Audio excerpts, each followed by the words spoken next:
Muy buenas a toda la audiencia de puroperiodismo.com desde San José, Costa Rica. Les saluda Edgar Fonseca, editor, en una nueva conversación, en una nueva edición de las periódicas conversaciones, entrevistas que sostenemos con diferentes protagonistas del acontecer nacional e internacional sobre temas de alta vigencia nacional.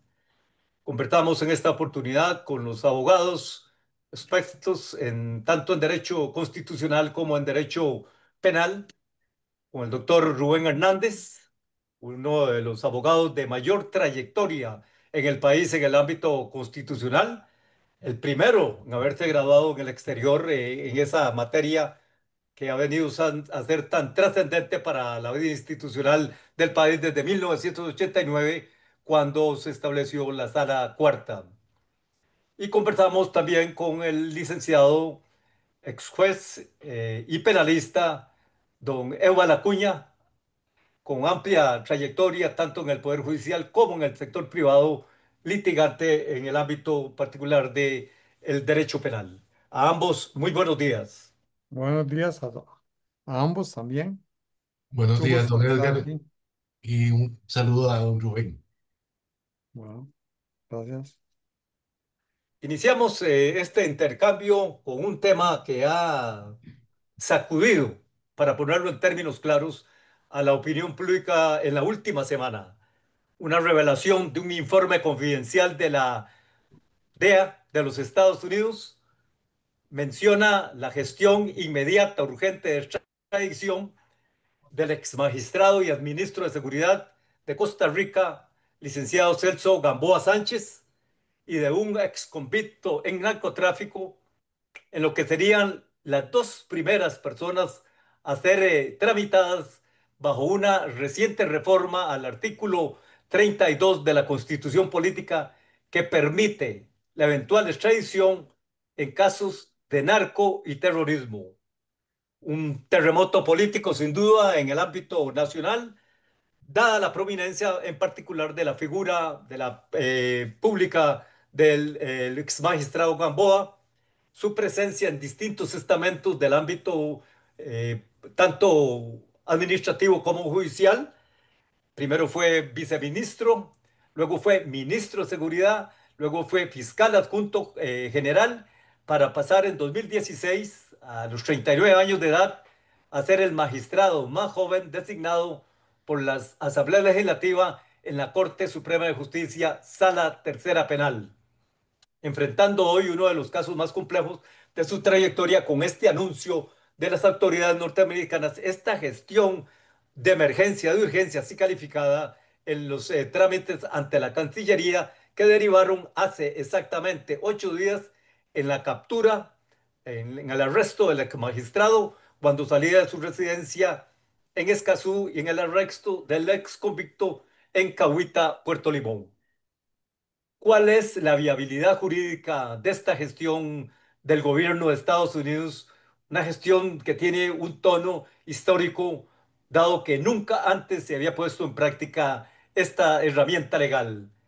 Don Rubén, con la experiencia suya, con el saber suyo como constitucionalista, ¿cuál ve usted al menos tres escenarios en los que entra a dirimirse desde el punto de vista jurídico, legal, constitucional, la eventual extradición requerida por Estados Unidos?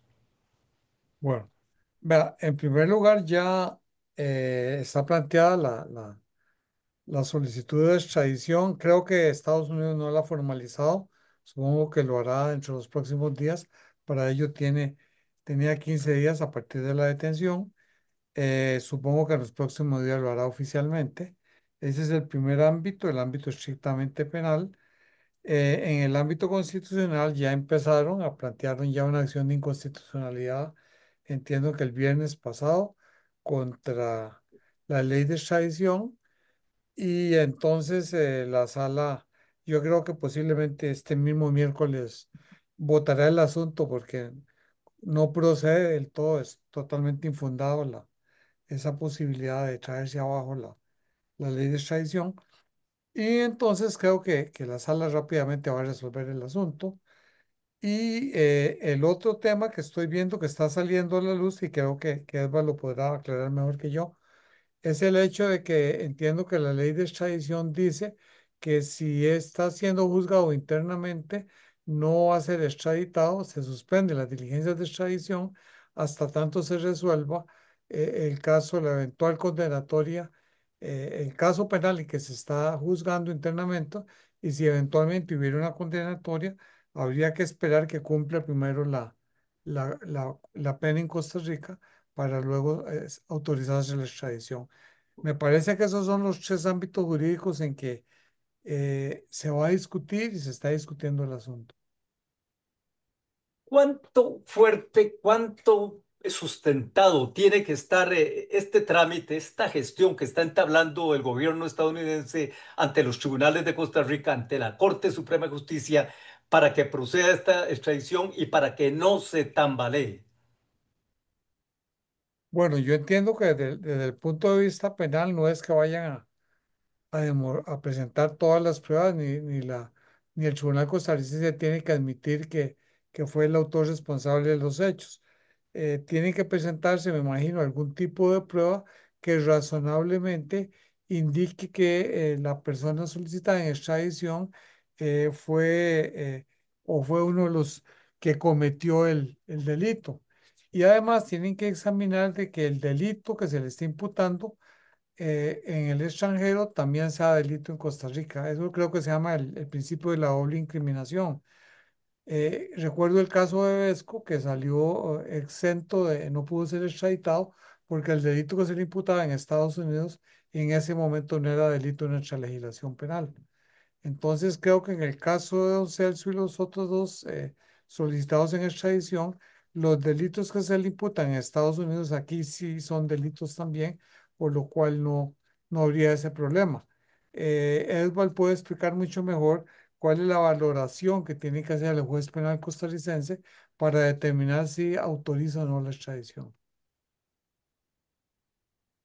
Don Edward, desde su valoración inicial de este caso, del anuncio hecho por el gobierno de Estados Unidos, la revelación del informe de la DEA con las eventuales implicaciones desde el ámbito penal, ¿cuáles son las primeras reflexiones suyas de cara a lo que se está planteando ante el Poder Judicial de Costa Rica en este caso en particular? Gracias. A ver, lo primero hay que entender que yo creo que no hay una persona pública o con un perfil tan alto que pueda ser sujeto a extradición como en el caso del exministro y exmagistrado don Celso Gamboa. Y me parece que ahí el gobierno federal de Estados Unidos está mandando un mensaje de evitar la impunidad independientemente de la condición política, económica y profesional de cualquier persona. Lo segundo, hay que entender que el proceso de extradición es un proceso de cooperación, no es un juicio que se realiza acá. Simplemente el gobierno federal de Estados Unidos acredita que existe un proceso que se sigue ante una corte federal, en este caso en Texas. Luego acredita que hay elementos de prueba suficientes para sustentar esa acusación y solicita la extradición al amparo del Tratado de Extradición Costa Rica-Estados Unidos. Eh, que el tratado prevé un plazo de hasta 60 días para ejecutar esta extradición. Me parece a mí que el tema efectivamente se está tratando con urgencia, que es previsible, los alegatos de la defensa técnica eh, y además razonables en el sentido de que quieren evitar la extradición y van a usar los instrumentos jurídicos que estimen necesarios. Ahora, yo coincido con don Rubén, no veo una violación constitucional en la aplicación ni de la reforma, ni del Tratado de Extradición Costa Rica-Estados Unidos, ni de la ley de extradición, de manera que es previsible, desde mi perspectiva personal, que la extradición va a ser acogida. ¿Por qué usted no ve violación a esas normativas legales que acaba de usted citar en esta gestión que está haciendo el gobierno de Estados Unidos con carácter histórico en las relaciones bilaterales? Porque la garantía del artículo 32 de la Constitución Política que prohibía la extradición es una prohibición existente hasta mayo de este año para extraditar nacionales. Pero esa prohibición no puede extenderse a naciones ajenas a nuestras competencias, diciéndoles no investigue, no acuse, no procese a ciudadanos costarricenses.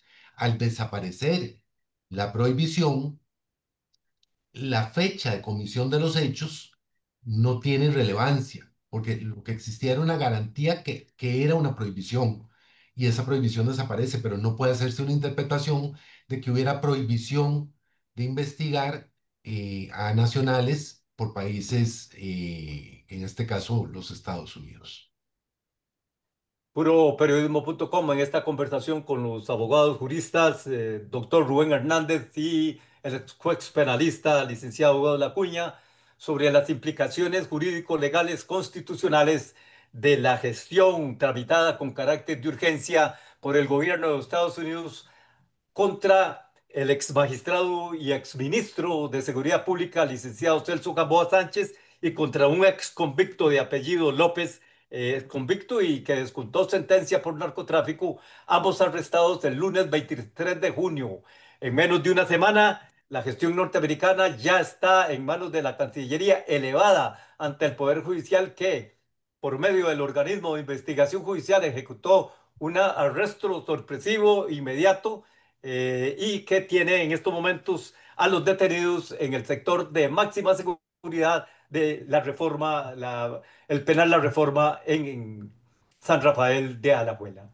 Don Rubén, usted mencionaba al inicio al menos tres escenarios de la viabilidad o improcedencia de esta gestión jurídica norteamericana.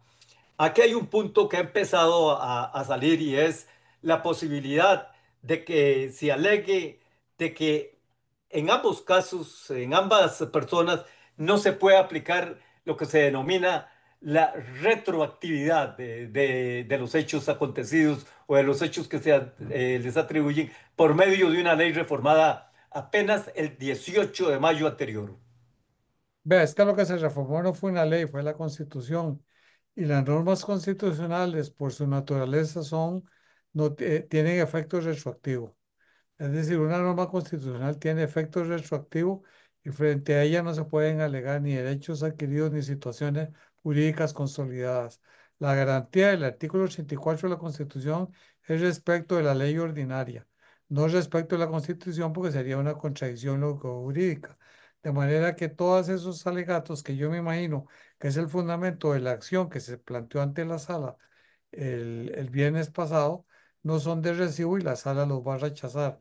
En todo caso, hay una sentencia de la sala del 2011, creo que era la 2034-2035, en que la sala ya se pronunció y dijo que en el caso de las leyes de extradición no podía alegarse aplicación retroactiva porque en realidad lo que se estaba dilucidando era el momento, a partir del momento, del cual iba a regir la situación y no tenía que ver nada con los hechos que habían dado base a los delitos que se estaban solicitando en extradición. O sea, la sala ya lo resolvió en un caso y entonces me imagino que aplicaría la misma jurisprudencia y además, lógicamente, mi criterio tiene que aplicarse ese principio básico del Estado de Derecho de que las normas constitucionales, por definición, por su propia naturaleza, tienen efecto retroactivo.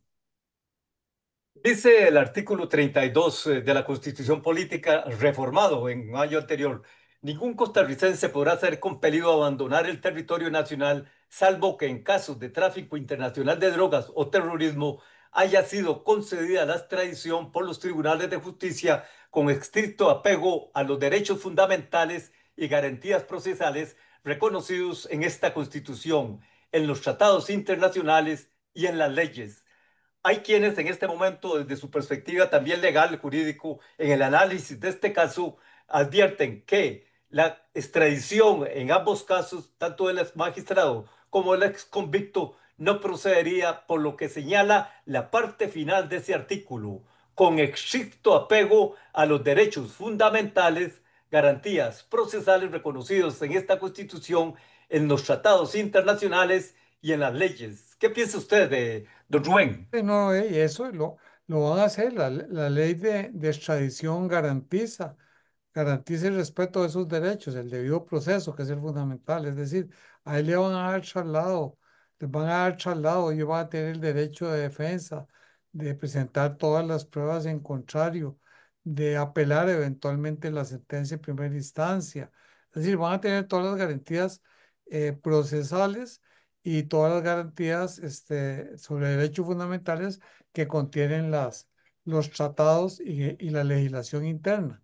Es decir, lo que no podían hacer nunca es que llegaran, se solicitara la extradición y al día siguiente lo montaran en un avión y se lo llevaran. Eso es lo que quiere decir eso. Es decir, tiene que haber un proceso judicial que respete la garantía del debido proceso, en virtud de la cual se establezca que se dan los requisitos que establece la ley de extradición para que proceda la autorización de extradición. Pero inclusive esa parte que está estableciendo en el caso de Costa Rica es innecesario, porque en Costa Rica, por ser un Estado de Derecho, siempre a toda persona se le respetan sus derechos fundamentales y sobre todo el derecho de defensa. De manera que eso es tal vez un poco retórico. Tal vez lo que pudo haber ocurrido en ese caso es si querían eh, haber hecho en alguna salvaguardia, es que debieron haber tal vez establecido un transitorio que dijera que no se aplicaba a los hechos anteriores a la entrada en vigor.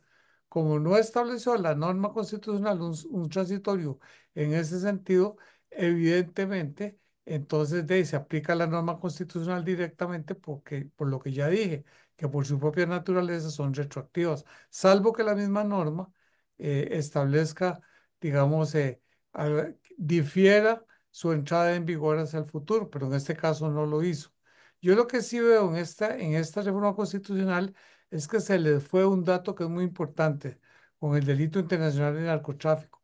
Vean que, y todos sabemos que eso siempre va anejo, ese delito con el de lavado de dinero y con el de formar parte de una organización criminal.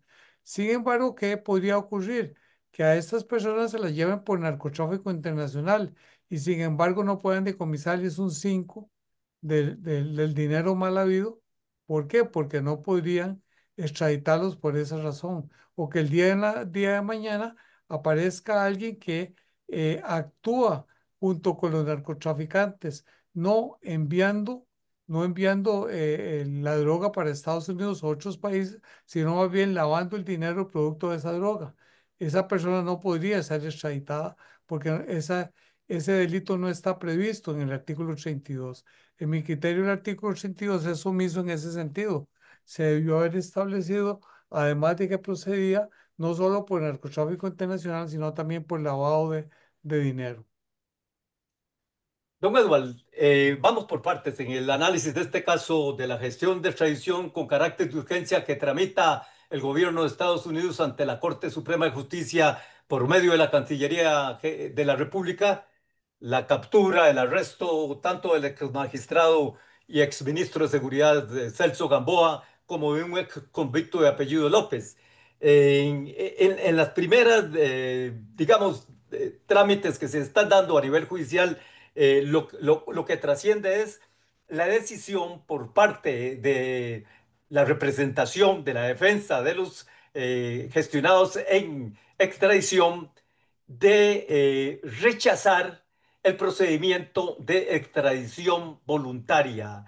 Eh, ¿Qué le refleja, qué le plantea, cuál es su valoración inicial de esta decisión por parte de la defensa de ambos gestionados en extradición? Básicamente, habrá temor de ser extraditados, hay preocupación y por otra parte es parte del debido proceso, el conceder la posibilidad de la extradición voluntaria. Eh, Como decía don Rubén, las garantías que establece la reforma constitucional están y se van a aplicar escrupulosamente en el proceso. De manera que este planteamiento que le hace el tribunal de si desean someterse voluntariamente a la extradición es parte de las reglas del debido proceso de la extradición. Pero lo que evidencia más desde el punto de vista humano es el temor a la extradición. El director general de la OIJ, licenciado Randall Zúñiga, en diferentes manifestaciones tras los arrestos de la semana anterior, ha advertido, destacado que se vienen carretillos de recursos de amparo, así en esos términos, y de recursos de inconstitucionalidad.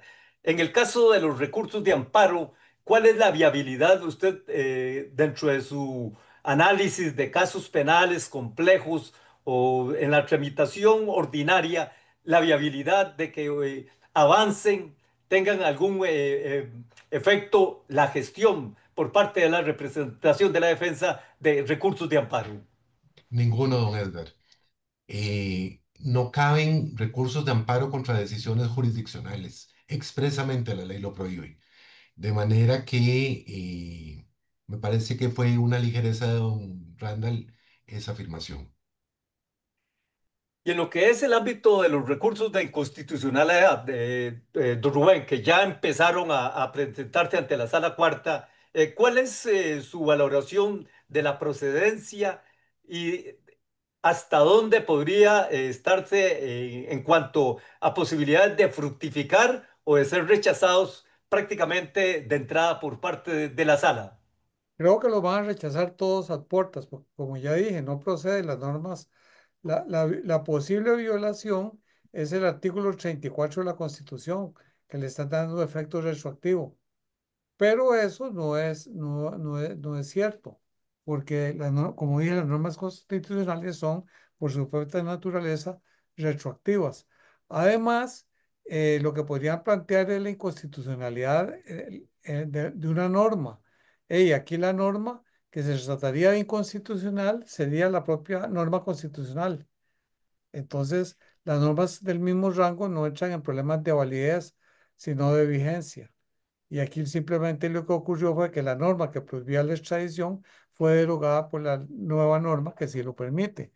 Entonces, la inconstitucionalidad se rechaza en primer lugar porque no están impugnándose una norma.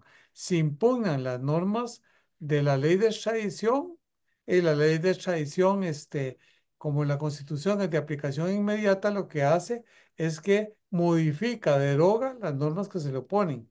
Entonces, tampoco cabría. Y entonces, creo que la sala posiblemente este miércoles va a rechazar de plano ya la que plantearon el viernes y así sucesivamente. Lo único que les queda son los habeas corpus. Pero, ¿por qué? Porque en alguna forma hay una amenaza a la libertad personal, porque si procede la extradición, obviamente van a quedar sujetos a una restricción de la libertad personal en Estados Unidos.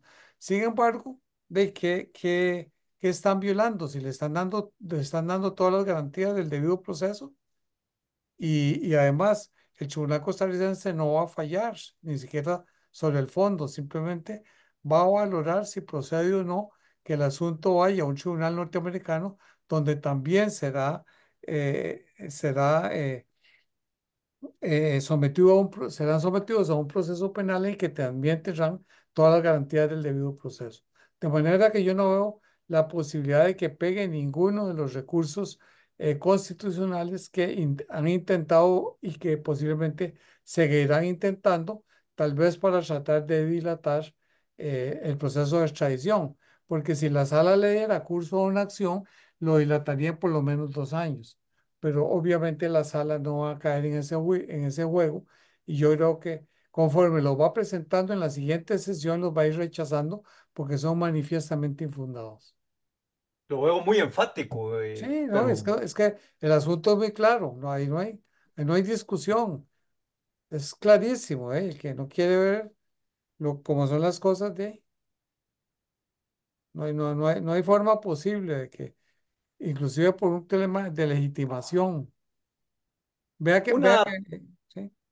Una pregunta que surge en medio de este trámite que se abre ante estratos del Poder Judicial de la Corte Suprema de Justicia es qué pasa con los magistrados que votaron la destitución del ex magistrado Gamboa.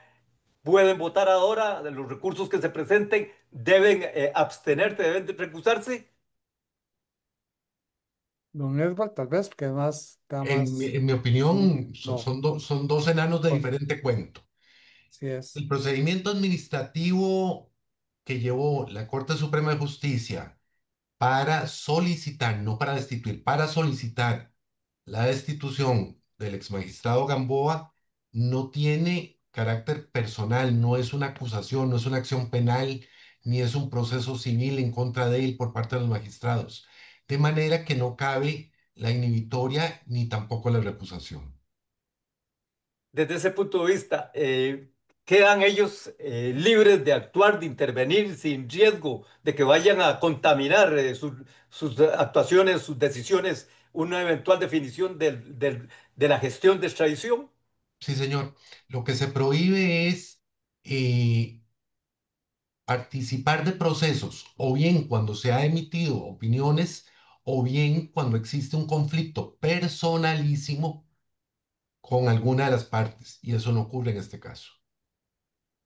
Puroperiodismo.com en este análisis de las implicaciones de la gestión con carácter de urgencia presentado por el gobierno de Estados Unidos ante el gobierno de Costa Rica, la Cancillería y a través de la Corte Suprema de Justicia, gestión de extradición del exministro y exmagistrado Celso Gamboa Sánchez y de un ex convicto de apellido López, ambos detenidos desde hace 8 días en máxima seguridad de la reforma, en medio de un trámite, una acusación por supuesto narcotráfico internacional que se dirime, que se definirá en las Cortes de Texas, Estados Unidos.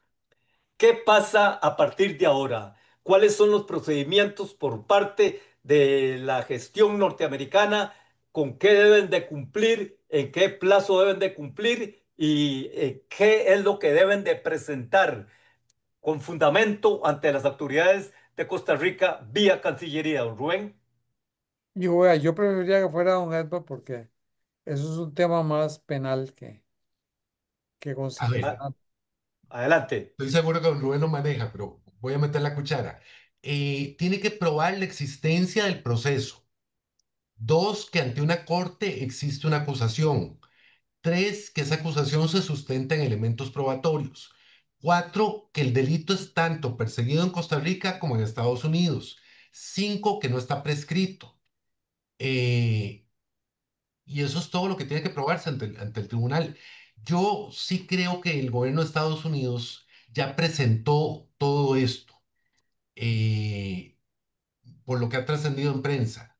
Esa fuga de información a mí me deja la evidencia de que ya todo fue cumplido, que lo que sigue ahora es la resolución del juez. Desde ese punto de vista, el plazo de los 2 meses que usted mencionaba, don Rubén, al inicio de esta conversación, ese plazo de los 2 meses, eh, ¿qué le impone a la autoridad norteamericana? ¿Haber cumplido con todo y una respuesta inmediata o se puede extender por alguna u otra razón? Yo entiendo que no, que el plazo no es prorrogable, pero sí, como dice Edward, ya está toda la prueba y todo, de lo que procede es que el tribunal resuelva. No hay, no hay ningún trámite ulterior. Por eso es justamente que los abogados están, defensores están tratando de presentar acciones de inconstitucionalidad y otro tipo de recursos para tratar de que se postergue, de que se postergue la resolución de la extradición. Ese plazo es, como se diría, fatal para las autoridades judiciales de Costa Rica en cuanto a que se tiene que resolver la gestión o cabe la posibilidad de una extensión eh, dentro de lo que no se ha tramitado hasta ahora en este ámbito de extradición de nacionales hacia naciones extranjeras. Don Edward. Por tratarse de un caso donde hay privación de libertad, legítima pero privación de libertad, el plazo es perentorio. Ahora, esto sin perjuicio de que las actuaciones de la defensa material o técnica de los abogados o del mismo extraditable planteen acciones judiciales que puedan hacer que se sobrepase el plazo de 60 días, pero lo veo muy difícil. después de que reciba este tribunal toda esta prueba que ustedes dicen, ustedes estiman que ya está presentada por parte del gobierno de Estados Unidos, aunque lo que se ha filtrado, aunque lo que ha trascendido es muy corto, muy breve, eh, el tribunal debería resolver dilación dentro de los 2 meses máximo. Efectivamente. Yes. Y si pudiese algún otro trámite, alguna otra gestión por parte de la defensa o por parte de autoridad institucional costarricense alargar ese plazo, ¿qué pasa? Nada, porque son precisamente, a ver, la extradición dicta, ordena la privación de libertad de la persona, la detención con fines de extradición, y mientras los plazos se respeten y los atrasos no sean atribuibles al gobierno de Estados Unidos, se pueden prorrogar porque eh, dejar que se venza el plazo y ordenar la libertad significaría dar al traste con los fines propios de la extradición. Cabe la intervención por parte del gobierno de Costa Rica con alguna reacción, y se lo digo porque de lo poco que ha trascendido, de lo que ustedes mencionan del informe, algo de lo más particular en cuanto a este informe es una referencia que se supone hizo el exmagistrado Gamboa Sánchez ante informantes confidenciales de la DEA. Y se los repito, se los leo, se los transcribo en lo que dice para los efectos de lo que ha trascendido. El señor Gamboa Sánchez les dijo a CS1 y CS2, se supone que esos son los términos utilizados por la DEA para referirse a informantes confidenciales, que el gobierno concede a la DTO, la organización supuestamente dedicada al narcotráfico, el acceso para que los cargamentos de cocaína ingresen al país, pero que la organización controla cómo se introduce la cocaína a Costa Rica. Asimismo, les dijo a ambos agentes confidenciales que la recepción de la cocaína está 100% garantizada. Fui director de inteligencia en Costa Rica y ministro de Seguridad y Control de Drogas. Para los efectos de las relaciones bilaterales, este es un tema extremadamente sensible, don Edward. Esta mención cabe o demandaría o implicaría una reacción por parte del gobierno en este trámite que se está presentando. No, señor, de parte de Hay que quien ver. demanda una reacción inmediata es de parte de la Fiscalía General, ¿Por qué la Fiscalía General? porque se está poniendo en conocimiento la existencia de delitos gravísimos, que a quien corresponde investigar y acusar es a la Fiscalía General. ¿Qué pasa con las atribuciones que se hacen al sector oficial, al sector gobierno? Es decir, quedan expuestos por parte de ese informe de la DEA. Es un informe oficial, es un informe de revelaciones muy graves, de los cuales ameritarían alguna posición oficial aclaratoria en el trámite o no, En no la lo. extradición no hay ninguna injerencia del Poder Ejecutivo, salvo de servir de canal de comunicación a través de la Cancillería con la Corte. La división de poderes aquí tiene que funcionar. A quien le corresponde investigar esas revelaciones es al Poder Judicial, específicamente la Fiscalía General. A nivel político, punto y aparte, será el Poder Ejecutivo el que haga manifestaciones y demás, pero dentro del ámbito político. ¿Cuál sería por parte de la Fiscalía, a raíz de lo que usted plantea, don Edward, el procedimiento en estos momentos ante una aseveración tan delicada, tan grave para el ámbito de las relaciones bilaterales, sobre todo en el tema de de la persecución del narcotráfico y el sicariato que va en ola incontenible en este año? Solicitar cooperación internacional, específicamente un exhorto a través de los tribunales de justicia costarricenses, solicitándole a la Corte de Texas que en el momento en que su legislación lo permita, comparta toda esa información recabada por parte de la DEA. Estamos en el inicio de los trámites de este caso, de esta gestión de extradición, inéditos, realmente porque es hasta ahora que se aplica una reforma legal que rige desde el 18 de mayo en Costa Rica a nivel de constitución política. De lo primero que ha trascendido, entre otras reacciones, rechazo de la extradición voluntaria, recusación del juez ante el cual se elevó la gestión por parte del gobierno estadounidense e incluso pedidos para que eh, el ex magistrado y administro se ha trasladado de prisión debido a alegados padecimientos, al menos 10 padecimientos citados por un médico que además había sido investigado por narcotráfico según el OIJ.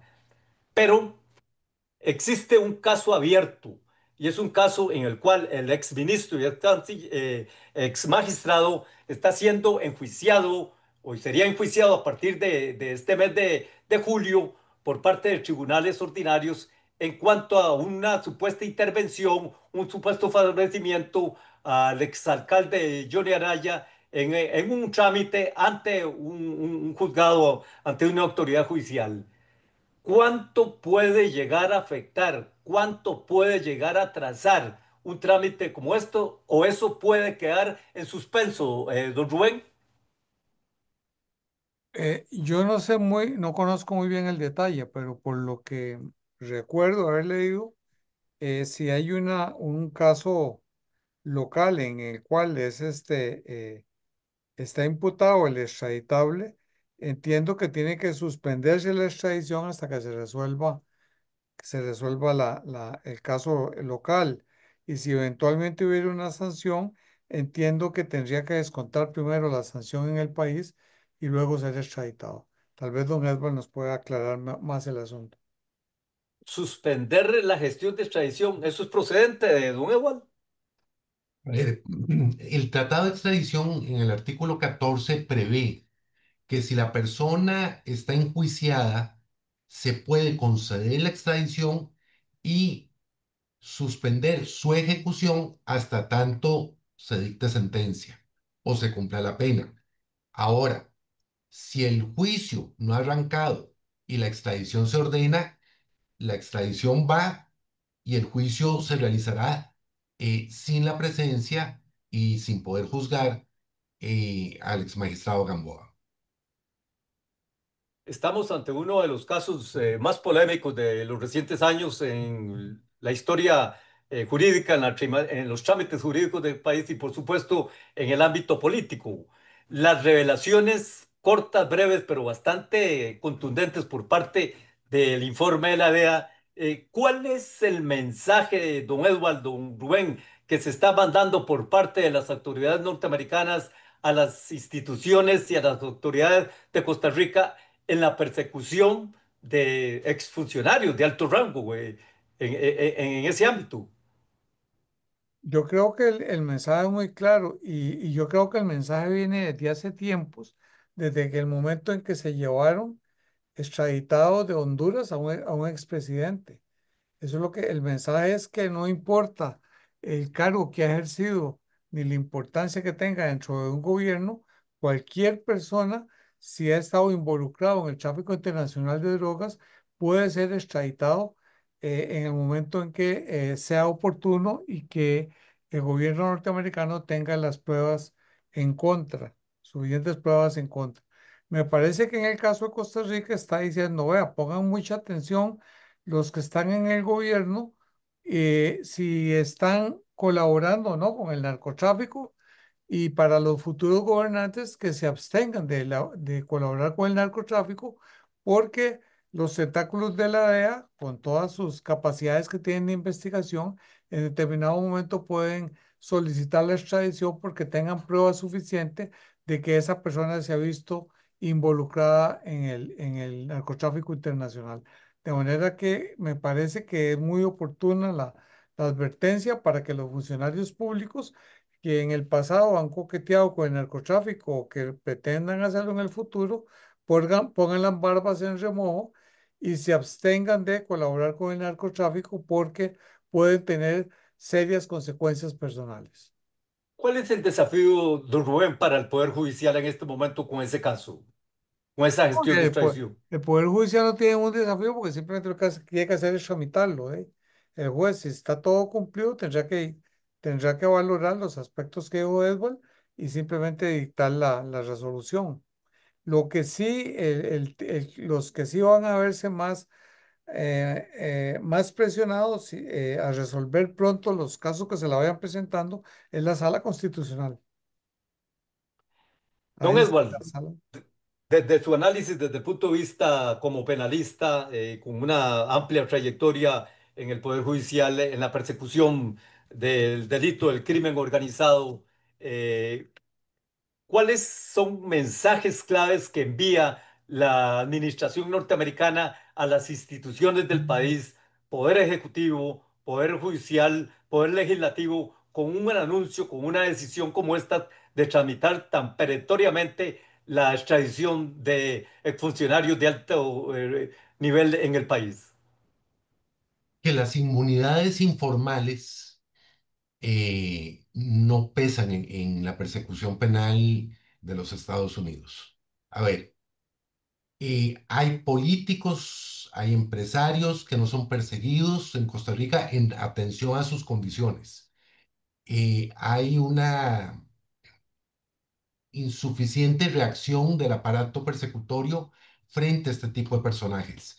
Lo que está diciendo Estados Unidos es a nosotros, siempre que estén vinculados con el tema del narcotráfico, no nos pesa, no nos inhibe de ejercer todas las acciones que el derecho penal internacional permite. ¿Y en qué situación ve usted en este momento la gravísima revelación hecha en el informe DEA de que ha habido supuesto apoyo oficial para el tráfico de cargamentos de cocaína garantizado 100% según lo atribuyen dos agentes confidenciales DEA en el escrito, en la gestión de extradición? ¿En qué estado ve usted la posición de la Administración de Seguridad Pública en este momento frente a un dicho tan grave, una versión tan delicada? Debe hacerse una revisión interna. A ver, yo veo difícil que jerarcas se hayan prestado a colaborar tan expresamente en el tráfico internacional, pero sí creo que es posible que mandos medios vuelvan la cara y dejen pasar los cargamentos. Y eso no es solo en Costa Rica, es un problema en general en Latinoamérica con el tema del narcotráfico.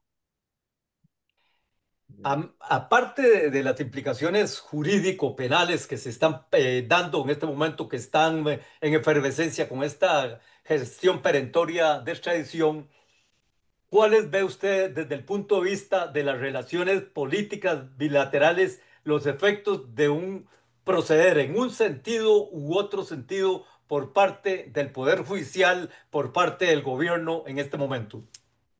Nos están midiendo la capacidad de reacción conforme con la garantía constitucional, el tratado internacional, la legislación nacional, de cuán eficientes podemos ser en el cumplimiento de mecanismos de cooperación internacional. Si esos mecanismos de cooperación internacional fracasan por razones dudosas, por supuesto que nos van a poner la lupa encima y seremos tremendamente cuestionados. Yo aquí quiero ser claro. En este momento, los tribunales de justicia están examinando el cumplimiento de requisitos legales. No es un juicio de responsabilidad. Si esos requisitos legales se cumplen, lo procedente es dictar la extradición. Rubén, la administración norteamericana más recientemente ha sido bastante implacable en la persecución de los grupos terroristas internacionales, de los grupos de las grandes bandas del narcotráfico internacional, a las cuales llegó a calificar de bandas terroristas, y en eso involucra a los grupos mexicanos del narcotráfico, al punto de que hace 6 meses aproximadamente, apenas recién tomado el poder por parte de la administración Trump, fueron extraditados al menos 40 narcos de inmediato por parte de México ante las cortes estadounidenses. En el caso de Costa Rica, es la primera vez que se está aplicando el tratado de extradición. Será sujeto, o la reforma constitucional de extradición, será sujeto de desafío en los ámbitos judiciales. Y en ese sentido, ¿cuál ve usted la respuesta que debería ser acorde con los tiempos que están corriendo en estas relaciones tan efervescentes internacionales? Es que vea que no hay que entrar al análisis de las repercusiones políticas, simplemente es cuestión de aplicar los principios jurídicos. Y aplicando los principios jurídicos simplemente se rechazan todas las acciones en contra de la aplicación de esta norma. La norma entró en vigor ahora en mayo y tiene que aplicarse. No hay ninguna forma posible de evitar su aplicación ni utilizando ningún mecanismo jurídico interno. De manera que en realidad ahí no hay ninguna valoración política, simplemente es la aplicación de principios jurídicos que conducen lógicamente a rechazar cualquier proceso constitucional que intente dejar sin efecto la aplicación de esa norma constitucional. Desde el punto de vista técnico jurídico, don Edward, procedería a una suspensión del juicio contra el exmagistrado y exministro en el tanto se avance eh, con la tramitación de la extradición. Mm, las suspensiones de juicio deben obedecer a razones específicas.